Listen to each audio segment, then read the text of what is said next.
집사님 지난 일주일 동안 평안하셨어요? 네. 네. 하나님께서 저희들에게 다시 한번 안식일을 주셨고 또 저희가 하나님의 크신 긍휼함으로 저희가 일주일 동안도 잘 지냈고 우리의 마음은 히브리서 13장에 보면은 무엇으로 굳게 함이 아름답다고 했죠? 우리의 마음은 음식물 가려 먹는 걸로 하는 게 아니고 은혜로서 은혜로서 굳게 하는 것이 아름답다라고 말씀하셨는데 예수님의 은혜는 우리에게 족하다라고 하셨으니까 그 말씀이 참 큰 위로가 되는 것 같습니다.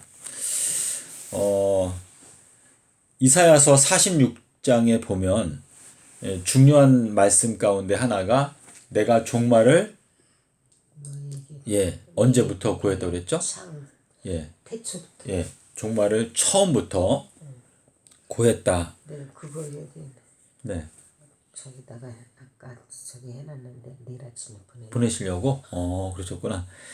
이사야서 46장 10절에 보면은 종말을 내가 처음부터 구했다라고 하는 그 말씀은 사실상 창세기 1장에서 종말에 대한 이야기가 다 언급되고 있다라고 하는 의미가 사실은 들어있는 것이죠. 그렇죠? 그래서 창세기 1장 1절은 태초에 하나님이 천지를 창조하시니라 라고 말씀을 하시면서 하나님의 신이 어디에서 운행하셨다고 그랬죠? 수면 위에. 수면 위에 운행하셨다 라고 이렇게 말씀하셨는데 이 창세기 1장에서 창조하실 때에는 하나님의 신이 수면 위에 운행하셨고 예수님께서 지으시는 이 새 예루살렘은 무엇으로 짓는 거죠? 네? 예수님은 이제 요 창세기 1장에서 천지 창조를 하실 때에는 물로 임하셨죠. 그렇죠? 왜냐면 이 모든 만물이 물에서 나와서 물로 성립되었다. 그런데 요한복음 1장에 보면은 그 지으신 것이 하나도 그가 없이는 된 것이 없느니라 라고 말씀하시기 때문에 예수님께서 이 온 우주 만물을 어디에서 이끌어내신 거죠? 물에서. 물에서. 그래서 베드로서에 보면 왜 베드로의 글이 중요한가? 베드로에게는 예수님께서 뭘 줬죠? 천국의 열쇠들. 열쇠들이라고 되어 있어요. 그래서 여러 가지 그 천국의 핵심적인 진리들을 베드로에게 알게 하셨다라고 하는 뜻인데 베드로가 베드로후서에서 뭐라고 말했죠? 악한 자들이 말세에 기롱하면서 뭐라고 말했어요? 이 모든 천지 만물이 물에서 나와서 물로 성립된 것도 일부러 잊어버리려고 한다라고 하는 말씀이 있습니다. 그래서 창세기 1장에서 말하고 있는 수면 위에 운행하시니라. 근데 사람들이 예수님을 십자가에 못 박을 때에는 뭐라고 예수님을 고소했어요? 이 사람이 성전을 헐고 어떻게 짓는다? 손으로 짓지 아니한 성전을 며칠 동안 짓는다? 3일 동안에 짓는다라고 말했다고 그랬어요.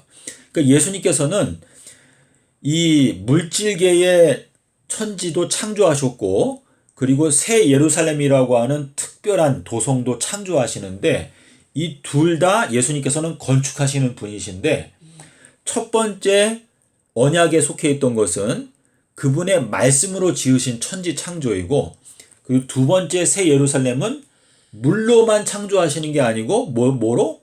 물과 피로. 그래서 예수님은 물과 피로 임하신 분이시다라고 이렇게 말씀하셨고 우리가 히브리서 9장에 가면은요. 손으로 짓지 아니한 성전 또 손으로 짓지 아니한 성소라고 하는 표현이 나오는데 히브리서 9장에서 말씀하시는 건 뭐냐면 창조에 속하지 아니한 장막이라고 하는 표현이 있어요.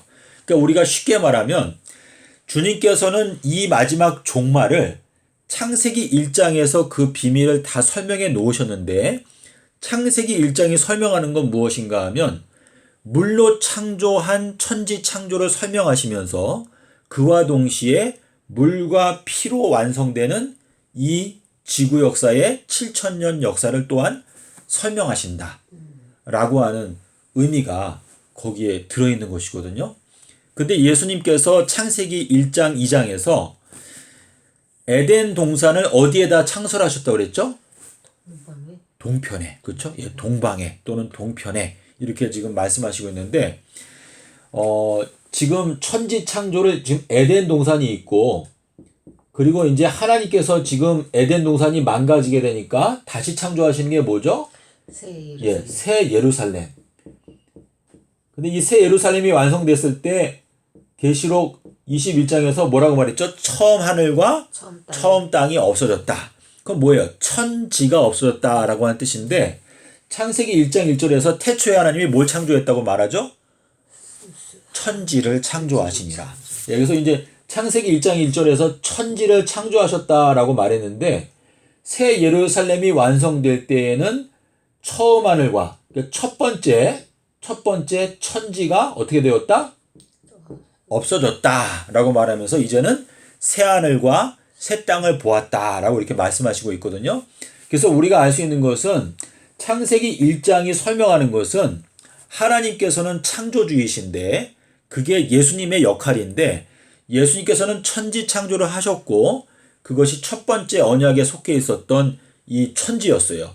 그런데 그 첫 번째 언약을 아담과 하와가 깨뜨리게 되니까 만세 전부터 준비되어져 있었던 또 영세 전부터 마련되어 있었던 새 언약, 구속의 계획이 발동되게 되었는데 그것은 물로만 창조하는 게 아니고 물로만 아니고 예수 그리스도의 보혈로 창조가 되는 이 새 예루살렘이라고 하는 것을 건축하기 위해서 하나님께서 7030년 그래서 7030년은 우리가 뭐라고 불렀죠? 요거는 검은고다. 검은고라고 이렇게 말씀을 드렸거든요.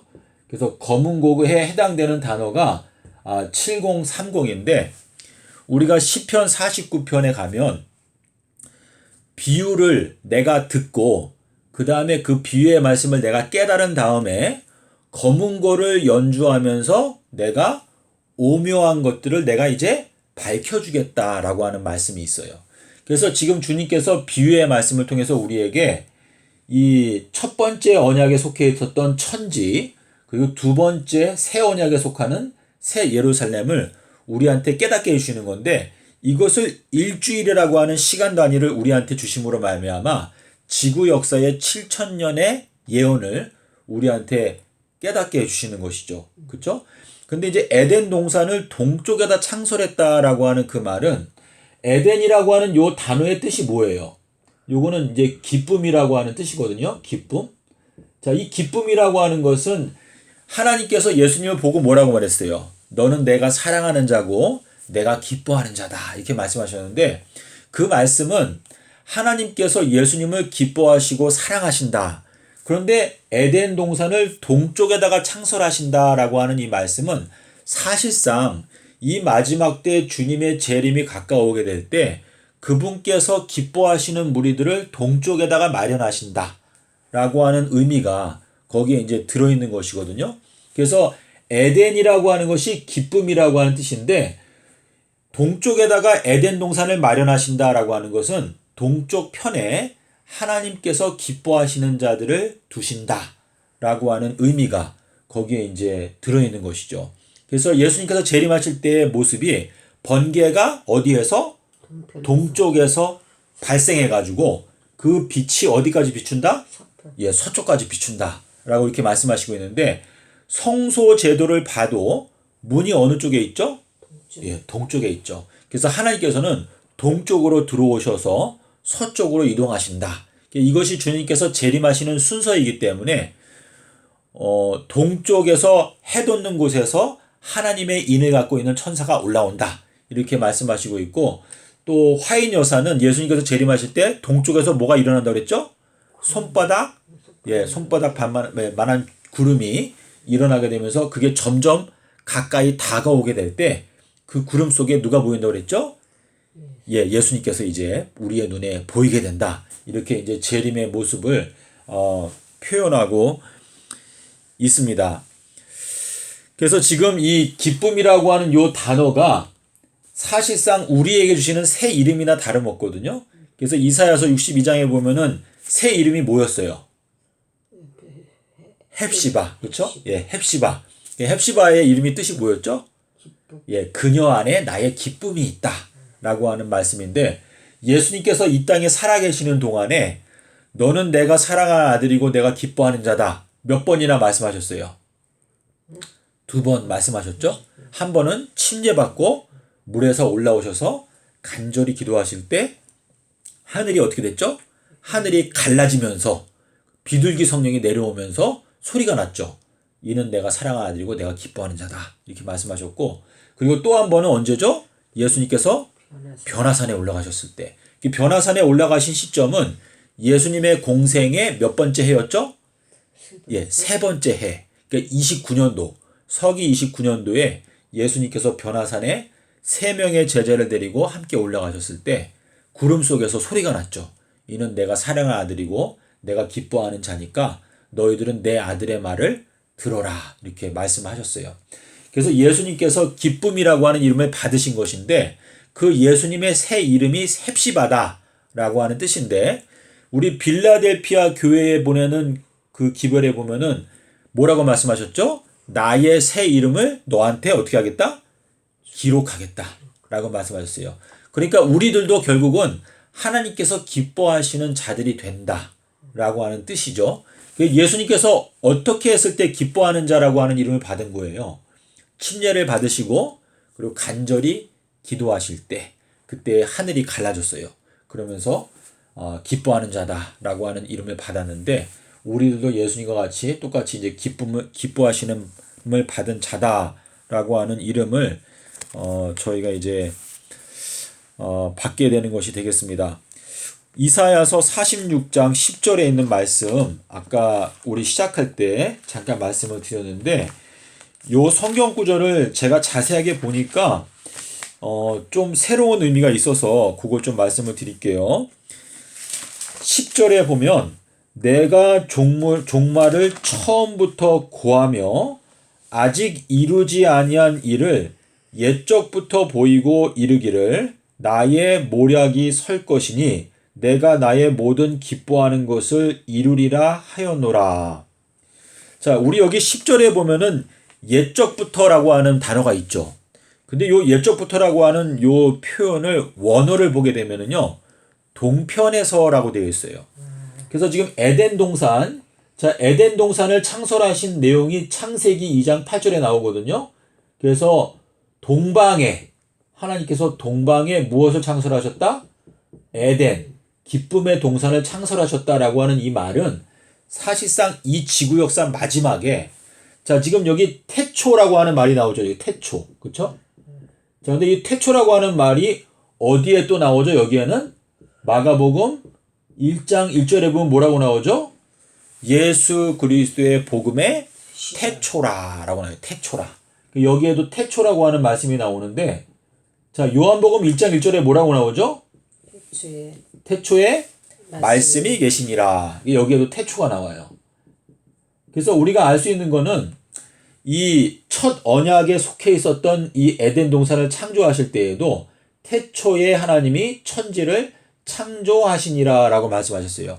근데 이제 이 예수 그리스도의 복음은 뭐예요?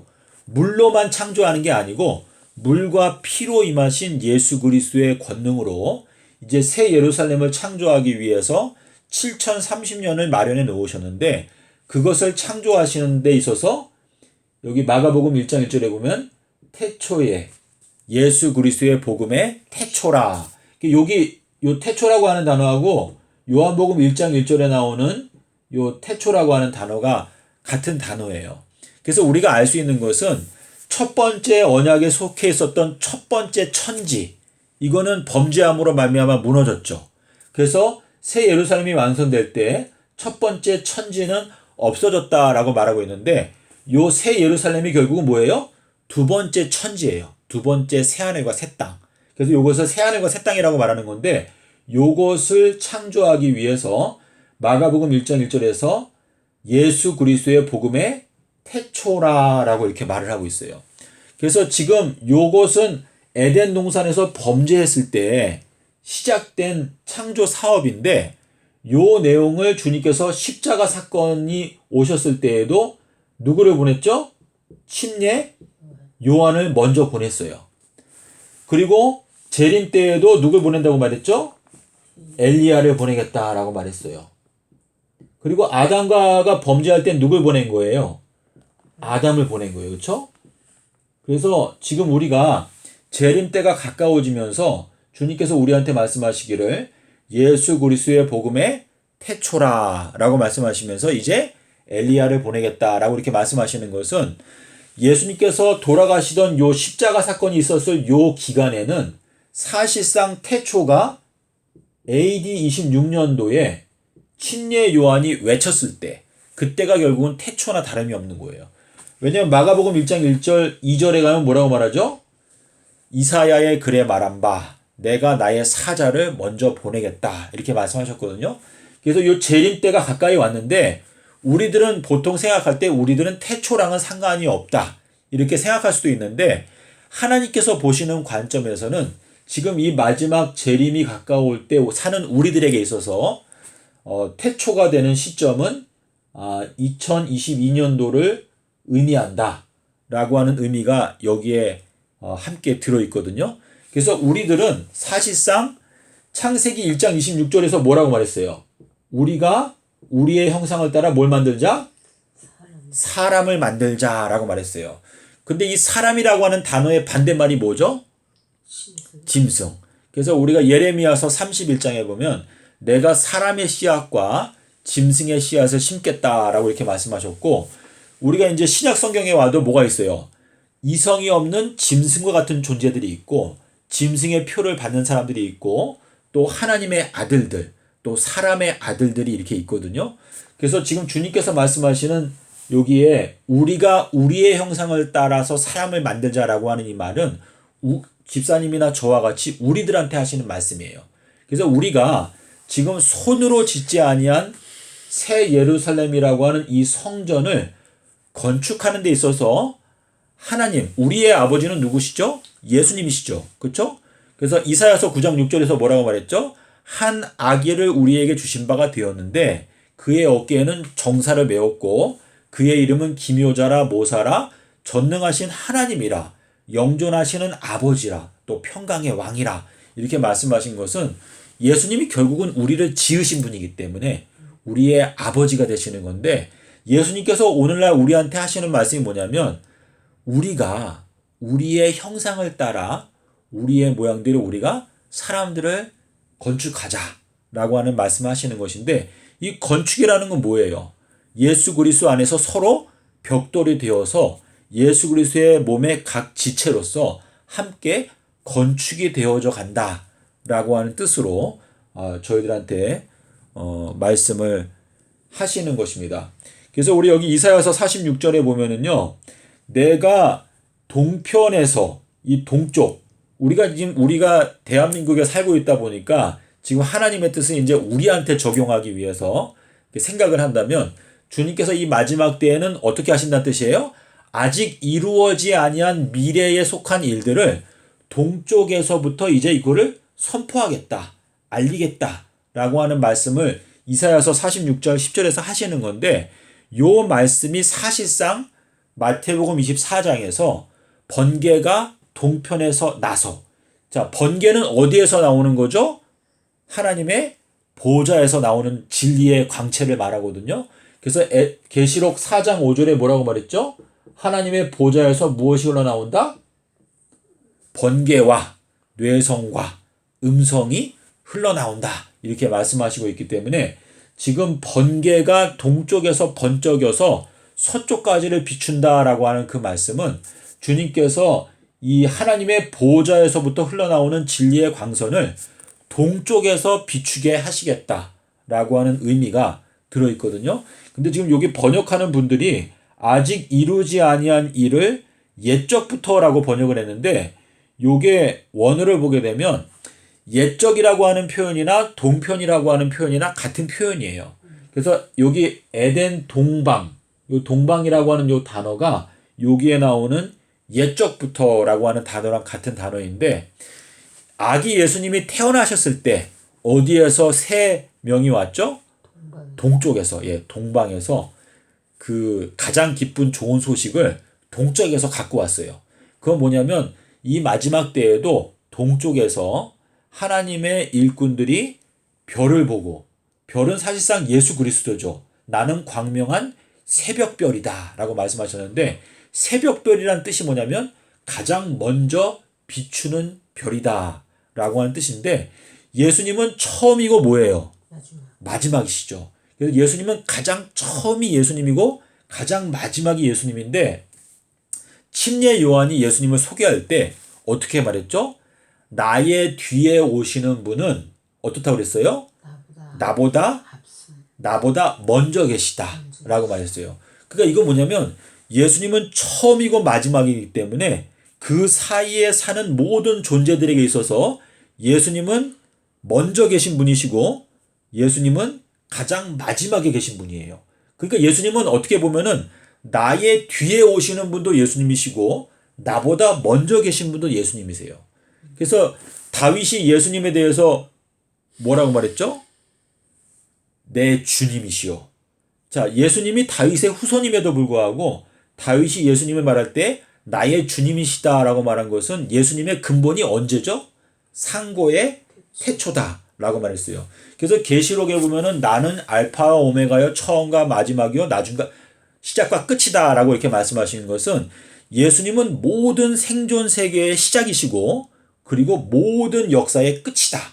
그러니까 그 사이에 살고 있는 모든 존재들에게 있어서 예수님은 근원이시고 그리고 마지막 끝을 주장하시는 분이다. 그러니까 나보다 먼저 계시면서도 나의 뒤에 오시는 분이다. 그래서 침례 요한이 예수님을 소개할 때 나의 뒤에 오시는 분은 나보다 뭐가 많으시다? 능력이 많으시다라고 했어요. 근데 그 원어를 보게 되면 뭐라고 말했죠? 나보다 힘이 강하시다 그랬어요. 힘이 강하시다. 그래서 힘이 강하다라고 하는 건 무슨 뜻이에요? 성경적으로 잠언에서 뭐라고 말했죠?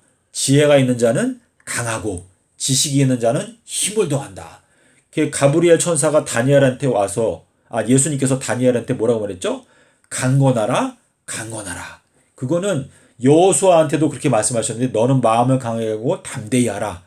주님께서 말씀하시는 강함이라고 하는 것은 지혜에서 온다라고 하는 것을 저희들에게 말씀을 하시고 있습니다. 그래서 지금 우리 시편 78편도 보게 되면은요. 여기에 이제 비유에 대해서 말씀하시고 있는데 시편 78편 2절에 보면은 이렇게 말했어요. 내가 입을 열어서 비유를 베풀고 함께 볼게요. 여기 78편에 78편 2절에 보면 여기요. 내가 입을 열어서 비유를 베풀어서 옛 비밀한 말을 발표하리니라고 되어 있죠. 여기에 요 옛적이라고 하는 요 단어도 동편이라고 하는 단어가 거기 들어 있어요. 그래서 지금 비유를 통해서 뭘 지금 공개한다는 뜻이죠? 예, 비밀을 우리한테 이제 알려주시겠다라고 이렇게 말씀하시는 건데 여기에 요 비밀이라고 하는 단어 있죠. 비밀. 요 비밀이라고 하는 단어가 잠언서에 보면은 잠언 1장 6절에 보면 뭐라고 말했죠? 잠언서를 읽게 되면 무엇을 깨닫게 된다? 오묘한 것을 깨닫게 된다라고 말했어요. 자, 잠언을 읽으면 오묘한 것을 깨닫게 된다라고 말씀하시고 나서 그 다음에 처음으로 하신 말씀이 뭐였어요? 1장 7절에서 예, 여호와를 경외하는 것이 지식의 근본이다라고 말씀하셨는데 사실상 솔로몬이 너희가 비유의 말씀을 읽게 되면 오묘한 것을 깨닫게 될 수가 있는데 그것을 깨닫기 위해서 가장 중요한 건 무엇이다? 여호와를 경외하는 것이다 라는 것을 여기에서 지금 딱 처음에 답을 제시하고 있는 것이거든요. 그래서 솔로몬이 쓴 글은 이 비유의 글인데 솔로몬의 이름의 뜻이 뭐예요?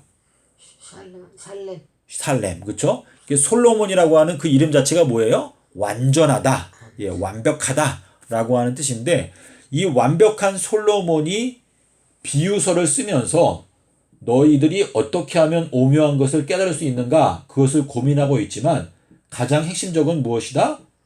여호와를 경외하는 것이다. 첫 번째 천사의 기별이 무엇이죠? 심판하실 때가 이르렀으니까 어떻게 하라? 여호와를 두려워하라. 예, 경외하라. 라고 이렇게 말씀하셨는데 우리가 하나님을 경외하는 마음이 있게 되면 저희가 오묘한 것을 깨닫게 될 수 있다. 라고 하는 말씀을 하시는 건데 자, 우리 성경에서 힘이 너무나 세서 유명했던 사람이 누구예요? 예, 삼손. 삼손이 힘이 세가지고 유명한 사람이 됐는데 삼손이 수수께끼를 냈죠. 근데 그 수수께끼라고 하는 단어가 뭐예요? 여기에 나타나는 오묘, 이 오묘라고 하는 단어가 수수께끼라고 하는 단어거든요. 그래서 삼손이 수수께끼를 낼 때 뭐라고 말했죠? 강한 자에게서 예, 단 것이 나오고 예, 또 먹는 자에게서 먹는 것이 나온다. 예, 삼손이 길을 갔다가 사자를 만났는데 너무 힘이 세니까 어떻게 했어요? 사자의 입을 찢어서 죽였어요. 그리고 나서 이제 갔다가 볼일 보고 돌아오는데 사자의 그 시체 속에 뭐가 있었죠? 꿀이 있어. 예, 벌이 이렇게 예, 꿀을 만들어놔서 꿀을 이제 먹고 나서 이제 수수께끼를 냈죠. 먹는 자에게서 먹는 것이 나온다. 그 말은 무슨 말일까요? 지사님 생각에는 어떠세요? 먹는 자에게서 먹는 게 나온다. 그 말씀의 의미가 뭘까요? 먹어야지. 말씀을 먹어야지. 그러겠죠? 예. 그래서 우리가 에스겔서 2장 10절에 보면 뭐라고 말했어요? 너는 이 두루마기를 어떻게 하라? 두루마리를 먹어서 어디에 채워라? 창자에 채워라 라고 말했고, 계시록 10장 10절에 가면 또 뭐라고 말했어요? 너는 이 두루마리를 먹으라. 예, 먹으라로 말하니까 어땠어요? 그 먹으니까 어땠어요? 입에서는 꿀처럼 달았는데 배에서는 쓰게 되더라. 이렇게 지금 말씀하시고 있는데, 유다 지파의 사자, 이 유다 지파의 사자가 결국은 우리에게 뭘 주는 거예요? 꿀 같은 말씀을 주시는 거죠. 그렇죠? 근데 우리가 잠언서 24장에 가면 뭐라고 말했죠? 내 아들아 무엇을 먹으라? 예, 꿀을 먹으라. 이것이 좋다라고 말하면서 이 꿀이 뭐라고 말했어요? 지혜라고 했어요. 지혜. 이 꿀은 바로 지혜를 가리킨다. 이렇게 지금 말씀을 하셨거든요.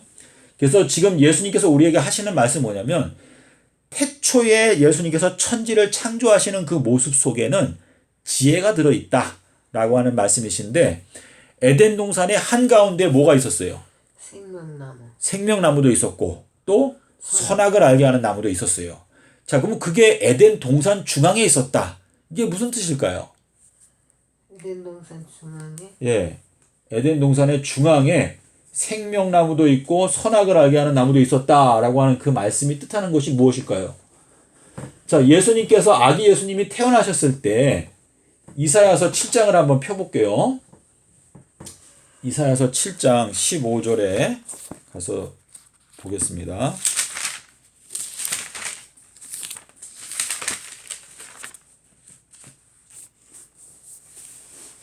(7장 15절에) 이런 말씀이 있어요. 그가 악을 버리며 선을 택할 줄 알 때에 미쳐서 버터와 무엇을 먹었다? 젖과 꿀을. 예, 젖과 꿀을 먹을 것이라 라고 되어 있어요. 자, 요 내용을 우리가 이해하기 위해서는 예수님께서 몇 년도에 태어나셨죠? 네? AD BC 네? 5년에. BC 그렇죠? 5년에? 예, BC 5년에 태어나시고 BC 5년에 5, 4, 3, 2, 1. 그리고 이제 AD 1년이죠? 자, 그래서 예수님께서 5년도에 태어나셔가지고 1년, 2년, 3년, 4년을 사셨어요. 자, 4년 사신 다음에 여기는 이제 AD니까, 그쵸? BC 1년 1월 1일부터 AD 1년까지는 요게 1년이죠, 1년. 그러니까 예수님께서 기원전 기간 동안에는 4년을 사신 거예요, 4년. 4년을 사셨는데 요 4년이 가리키는 게 무엇일까요? 4,000년을 의미하거든요, 4,000년. 자, 그래서 지금 우리가 방금 전에 읽은 요 말씀, 예수님께서 태어나셔가지고 악을 버리고 선을 택할 줄 아는 나이가 될 때 무엇을 먹는다? 젖과 꿀을 먹는다. 이 젖은 이제 버터를 말하는 것이고 꿀. 자, 꿀은 우리가 잠언 24장에서 뭐라고 말했죠? 내 아들아 꿀을 먹으라 라고 말씀하시면서 이 꿀은 무엇이다? 지혜를 일컫는다 라고 이렇게 말씀하셨는데, 예수님께서 자라나시면서 무엇과 무엇가 뭐라 그랬죠? 누가복음에 보면 그가 그 키가 자라가면서 지혜가 그 말씀이 갑자기 생각이 안 나는데, 지혜가 자라나셨다 그렇게 기록하고 있는데,実際 한번 생각해 보세요. 선을 택하고 악을 버릴 수 있다라고 하는 건 무슨 뜻이에요? 선과 악을 어떻게 할 수 있다? 분별할 수 있다라고 하는 뜻이거든요.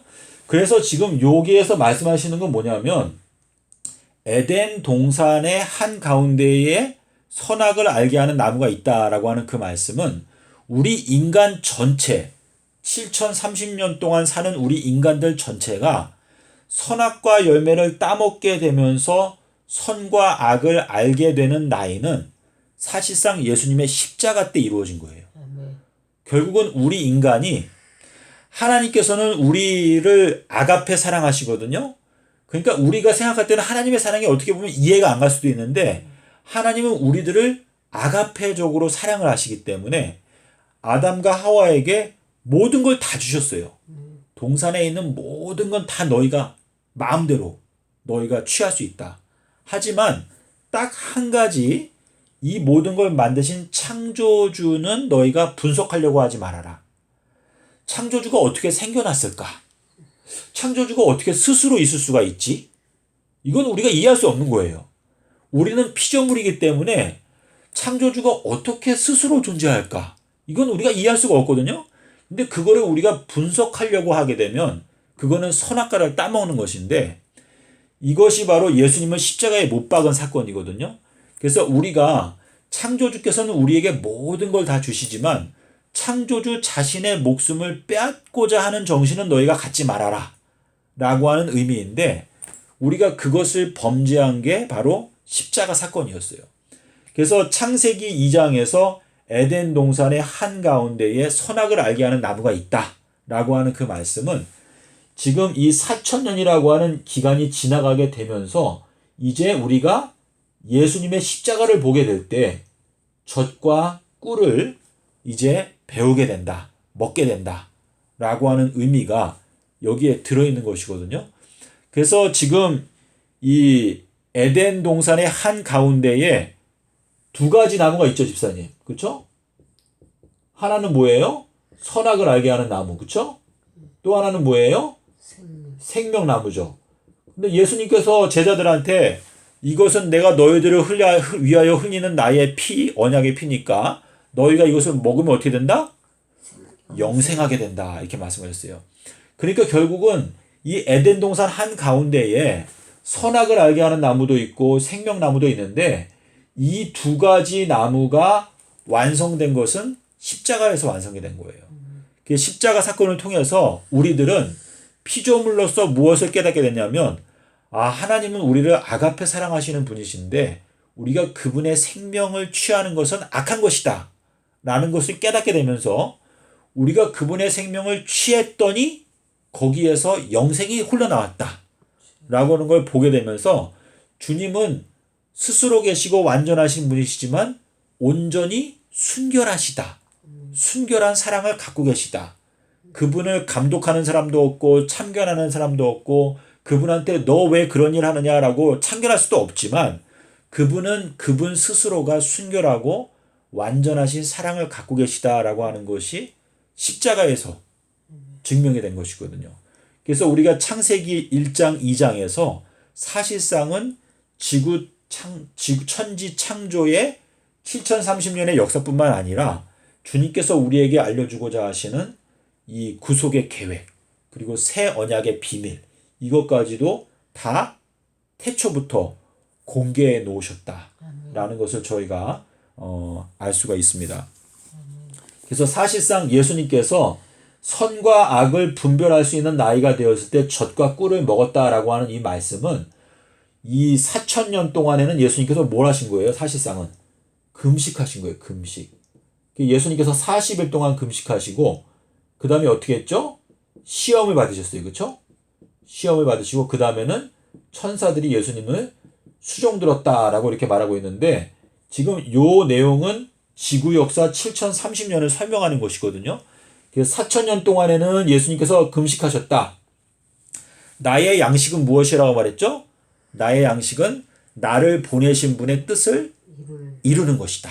근데 주님께서 아담과 하와가 범죄하고 나서 4000년 동안에 그 일을 이루지 못하셨죠. 그냥 동물 죽이면서 그냥 지냈는데 동물의 피는 아무 효과가 없거든요. 그래서 주님께서 40일 동안 금식하신 것은 4000년이라고 하는 세월 동안에 주님께서 참아오셨다. 인내하셨다. 그분의 아가페 사랑을 표현하기 위해서 기다리셨다라고 하는 뜻이고 시험을 받으셨다라고 하는 것은 히브리서에서 예수님은 우리와 한결같이 시험을 받으신 분이시만 죄는 없으시다라고 하는 그 표현 속에서 예수님의 성육신을 말하는 거예요. 성육신.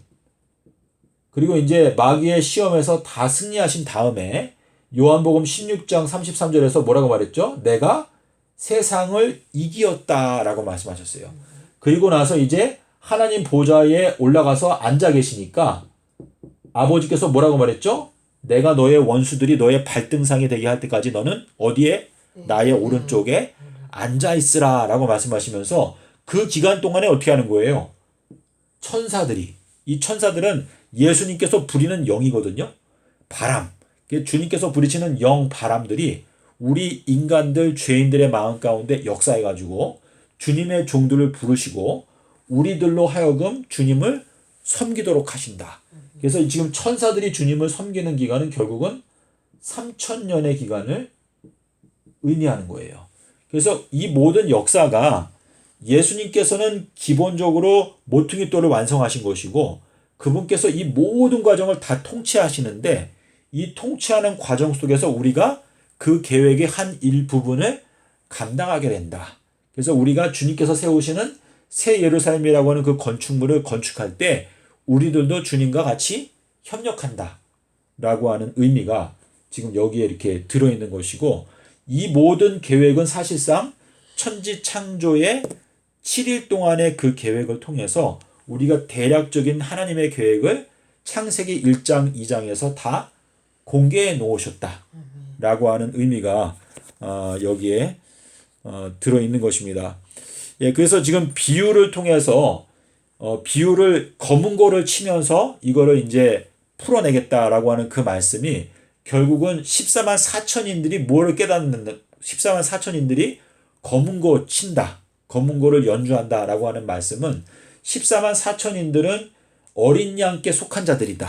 그러니까 어린 양이 어디로 인도하든지 따라가는 자들이기 때문에 어린 양께서 가르쳐 주시는 진리의 말씀을 깨닫고 태초부터 있었던 그 감추어져 있었던 비밀들을 알게 하여 주심으로써 우리가 실천 30년의 이 구속의 계획을 깨닫고 그 진리의 말씀을 새 노래로 이제 우리가 부르게 되고 이 세상에다가 우리가 피리를 불고 또 검은고도 연주하고 하면서 우리가 주님을 찬송하고 또 이 기별을 온 세상에 전파한다 라고 하는 의미가 되는 것이겠죠. 그래서 지금 숨겨져 있다라고 하는 건 무슨 뜻이에요? 우리가 깨닫지 못한다라고 하는 뜻인데 이것을 계시한다, 연다, 알려준다라고 하는 것은 주님의 능력으로 말미암아 다윗의 열쇠를 갖고 계신 그분께서 원하는 자들에게 열쇠를 열어주시게 되면 그것이 우리의 마음 가운데서 하늘이 열린다. 그래서 하늘이 열리게 되면 뭐가 보이는 거죠? 하나님의 보좌. 하나님의 보좌가 보인다. 통치하시는 보좌가 우리의 눈에 들어온다. 우리는 그분의 보좌가 보이게 되면 우리가 그분을 섬긴다. 그분의 통치를 받는다. 이제 그러한 의미가 되는 것이겠죠. 여기서 주님께서는 사실상 우리가 창세기 1장, 2장을 자세하게 보게 되면 주님께서 세우시는 이 두 가지 창조 사업, 하나는 물로만 창조하셨었는데 거기에는 보혈이 없었기 때문에 첫 번째 언약이 무흠하였더라면 두 번째 언약을 세우실 일이 없었다라고 하는 그 말씀은 첫 번째 말씀으로 창조하신 이 천지 창조의 속에는 예수 그리스도의 희생이 들어가 있지 않았기 때문에 그것이 불완전하여서 그것이 무너졌을 때 그것보다 더 보배롭고 아름다운 새 예루살렘을 건축하기 위해서는 물과 피로 이것을 창조하시는데 이것은 뭐예요? 창조에 속하지 아니한 도성이다. 이거는 예수님께서 창조라고 하는 말씀은 그분의 희생은 들어있지 않거든요. 그냥 명하심에 섰다 이렇게 표현하고 있는데 이 새 예루살렘이라고 하는 것은 그 보좌에 앉은 분의 모습이 어떻다고 그랬죠? 홍보석. 이 홍보석은 뭐예요?